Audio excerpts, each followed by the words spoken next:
Greetings, everyone. Welcome to Just Advanced. And I thought, before the actual game on Wednesday that's going to be held of Women's Speed Chess 2025, we might just see, India's number one player and current recently awarded Grandmaster, absolute, absolute magician, amazing tactician Divya Deshmukh versus the world number one, Hou Yifan. Game would be absolutely spectacular in Speed Chess 2025, and it's going to be in the quarterfinal stage, so anyone can win. I mean, Divya has been playing spectacular chess, and this is one such game because this was held in FIDE Teams Championship, and Divya, I think, was playing with Team Hexamind, and Hou Yifan was with the team WR Chess Championship, WR Chess Champion, and I think this is the game. This is an absolutely amazing Blitz game. You're absolutely going to adore this. It's going to teach you many things about bishop rook checkmates and all of those things. So without further ado, let's start with this game. Divya starts with e4. We have c5, knight to f3, e6, and just d4. C captures, knight captures, and going for a6, going for the Khan variation. Bishop to d3, but just knight to f6, and castles, queen to c7, but just c4. Whenever you see these kinds of structure, or always remember uh, Sicilian Kramnik variation, and knight to c6, but just bishop to e3. Bishop knight captures on d4, bishop captures, and bishop to c5. Bishop back to c3, but just d6, knight to d2, e5, and just h3, not allowing that bishop to jump in. We have castles by castles by Hou Yifan, and just king to h1. Nice prophylactic move, always helpful. And queen to b6, a little bit of a passive move by Hou Yifan, targeting this pawn because sorry, not there. Targeting this pawn simply because the fact that now I can push, and that's exactly what Divya does. She's an aggressive player. This comes naturally to her, so you can just push those pawn, and we have bishop to d4. But now just comes c5, and c5 is an absolutely absolutely brilliant move, because if you capture, then just knight comes in with a very nice fork, and you're going to lose your very special bishop. And if you lose the bishop, then this bishop is very powerful on this diagonal, and Divya is going to have a spectacular game. So Hou Yifan goes for pawn captures, but now you understand that it's not going to be that good, because knight to c4 attacking the queen. And now once the queen moves, now she goes for this knight captures on e5, and we have bishop captures, pawn captures, and that knight is a brilliantly brilliantly amazing piece. There is nothing that can at least for now get the knight out of there, and that knight is controlling a lot of squares. So you have to be very much careful in this. And let's see what happens here, because here just rook to e8 was played by Hou Yifan, queen to f3, and now just rook caps on e5. Hou Yifan tries to get rid of the knight by actually sacrificing the exchange, and that's very ambitious. And now here we have f captures, but now just going for this queen captures, bishop to c4. This bishop to c4 is a beautiful move, simply because of the fact that it doesn't allow any of that, or simply because you just take, and your queen rook battery is very much powerful. You've already sacked the exchange, and now if you exchange more pieces, it's just helpful for white. Bishop to d7, but now just bishop to d5, just defending this pawn. And we have rook to b8, but now just going for this rook to d1. Bishop to a4, attacking the rook. Rook moves, h6, and now just going for this rook to b2. And you always have to be a little bit careful. You cannot actually grab this, simply because of the fact that this comes with a check, and you can just grab that. Also, you defend that pawn, and well, you have to be a little bit careful here. b6, but now just going for rook to d2, bishop back to back all the way to e8, defending this so that the knight can move. Queen to f4, but now just queen captures, rook captures, and knight goes back. Knight goes back is unfortunately not a good move, and I'm hoping you all can see the tactic that also Divya played. You can pause the video if you want to, but I'm just gonna show it because it's very easy. Bishop captures, and just rook captures.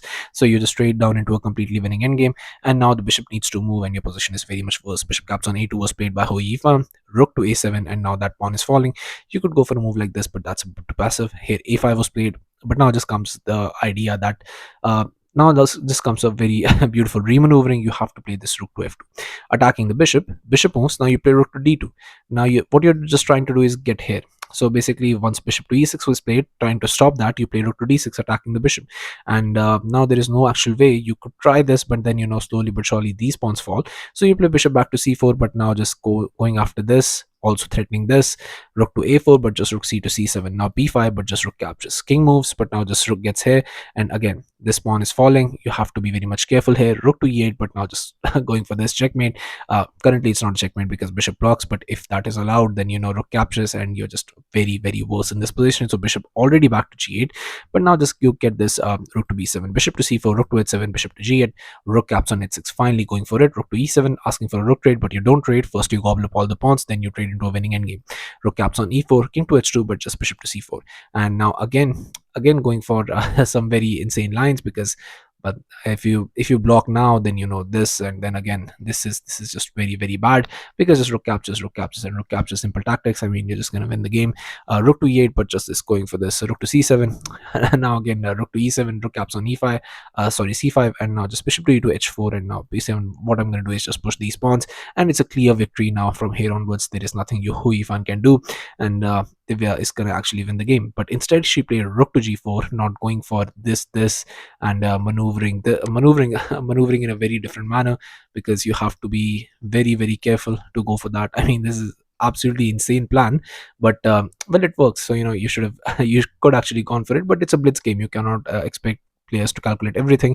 So here bishop to f7 was played, but just e5, and now this is coming, and that would be very very dangerous. So here rook to e8 was played, but now just comes this rook captures, rook captures, rook to e3, but now just comes this rook to b8. Instead of this rook to b8, you could also go for rook capture on h6. I mean, just that's just a free pawn basically, because this is pinned. So here now you go for bishop to e6, just trying to trap that rook, but it doesn't work. Rook to g5, and once the king moves, now you're going to attack that pawn, and here after king to f6, you just gobble up this pawn, and I mean, you're just completely winning. There's no doubt about it. Rook to e3, but after rook to b8 check, we have king to h7, rook to b7, now just going for this. Now you have to defend one way or another. King to g8, but now just going for this c4, rook to c3, just targeting this pawn, but just rook to a7. If you pick up my pawn, I'm going to pick up your, and you're going to have to actually go for well, rook rook against a bishop endgame. And Hou Yifan agrees. She goes for rook captures, bishop captures, and rook captures. And now we have bishop back to e6, but just rook caps on c5. And now how do you actually win this position? This position is absolutely winning for white, but again, you have to be very much careful of some sort of fortresses here. King to f7, but just king to g1, king to g8, king to f2, king to f7, and just king to f3. Both pairs are like now 5 to 10 seconds on the clock, and they are just basically playing on increments, so they have to be careful not getting flagged. King to f4, bishop to f7, king to f5, and just king to h7. Now just rook to c7, bishop to d5, but just rook to c2. And this is absolutely one of those things that if you've learned how to actually convert this endgame, so then you can do it by memory. But if you have not, then it's just very very difficult to go for it. Bishop to f7, g4, here just king to h7, h4, and now just bishop to g6, rook to c7, bishop to d3, rook to c3, attacking the bishop moves, and just king to f5. But now it's just very difficult to understand how you're gonna actually win. But the idea is that simply you want to get here all at the same time defending these pawns. So once you get there, it's very simple. But it's just I can say all of these things with having an engine, but the players who are playing with 5 seconds and a +1 increment, and it's just not something you're gonna find. Rook to a7, bishop to d1, rook to a1, and bishop to c2. But now just comes this rook to c1, bishop to b3, and now there's a very fine line here that I can show you, because that's just completely winning. And that starts with rook to b1. You play bishop to a4, I go rook to b4, attacking the bishop moves, and I go king to e5. Everything with a tempo. Bishop to f3, attacking the pawn, but the pawn is very nicely defended, so I can just move forward. King to g8, rook to b8 check, king moves, and again defending it. King to g8, but now just rook to d4, bishop to e2, but now just king to e7, bishop to f3, rook to b4, bishop to d1, and rook to b8 check, king moves, again defending it. Then once this comes, now you get bishop to e2, g5 now, because the king is bad. And once you trade this trade, and if this I'm able to land, then that would be checkmate.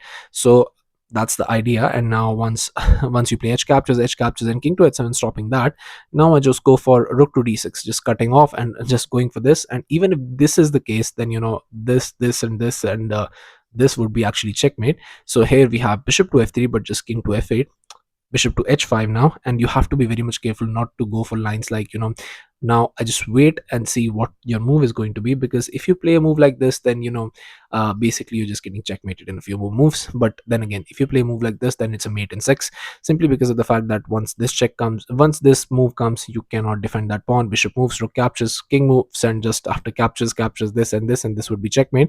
So you have to be careful not to go for moves like this. You have to find is bishop to e2. But even after finding bishop to e2, you have rook to c7, king moves, and rook captures, and this is just completely winning. So no matter which way you play this, but it takes like 15 to 25 moves, and you cannot see everything to perfection. But again, even if you're able to identify this path that you just have to get the king into the game, then slowly but surely, even like 5 moves at a time, but you can calculate, and you're going to win the game. But here after bishop to b3, rook to c3 was played, and bishop to e6, g5, h captures, and after king captures, we have bishop to d5, rook to c7, bishop to e4. Now just going for rook to e7, and king captures. Just you have to understand that this pass pawn, even you might be able to get it, but it's on a dark square, and I think that's what Divya was going for, because even if you eliminate this pawn, this is on light square, and maybe, just maybe, there are some tactics in the end, but it's just very difficult. Bishop to d4, uh, bishop to e4, king to f4, bishop to g6, king to e5 now, king to h6, rook to d6, king to h5, rook to h8 check, king moves, and now just going for rook to g8. Rook cap, king captures is a blunder in this position. You have to go here. You have to not capture that pawn actually, because well, after rook captures, you can. There's a very, very beautiful line in this position which starts with, I think, all of you can see that, that starts with the king to f4, and now you, whatever you do, you're just getting checkmated. There is no other way about it. Rook captures on g7 was paid, but both players are very much down on the clock, and now just king to h5 was paid. Just king to f6, just attacking the bishop. Bishop moves, and just rook to g3. And in this position, Hou Yifan went like 3 seconds down on the clock. Instead of playing this right move, you have to find this bishop to e4, but she went for king to h4 and she hung a complete bishop. So here, just it was on this move, Hou Yifan resigned the game, and the magician, the amazing tactician, and the, the grandmaster Divya Deshmukh got this spectacular victory against world number one, and that's absolutely spectacular. I think she played like 74 moves, insane grind. But if you're able to beat world number one, who would not want to go for this? So I think that's exactly what we'll be seeing next Wednesday in Women's Speed Chess Championship. So excitedly waiting for that. And yeah, thank you all for watching. I'll be coming back with games like these, so stay tuned to the channel, subscribe to the channel, and I'll be seeing you guys very, very soon. Thank you all.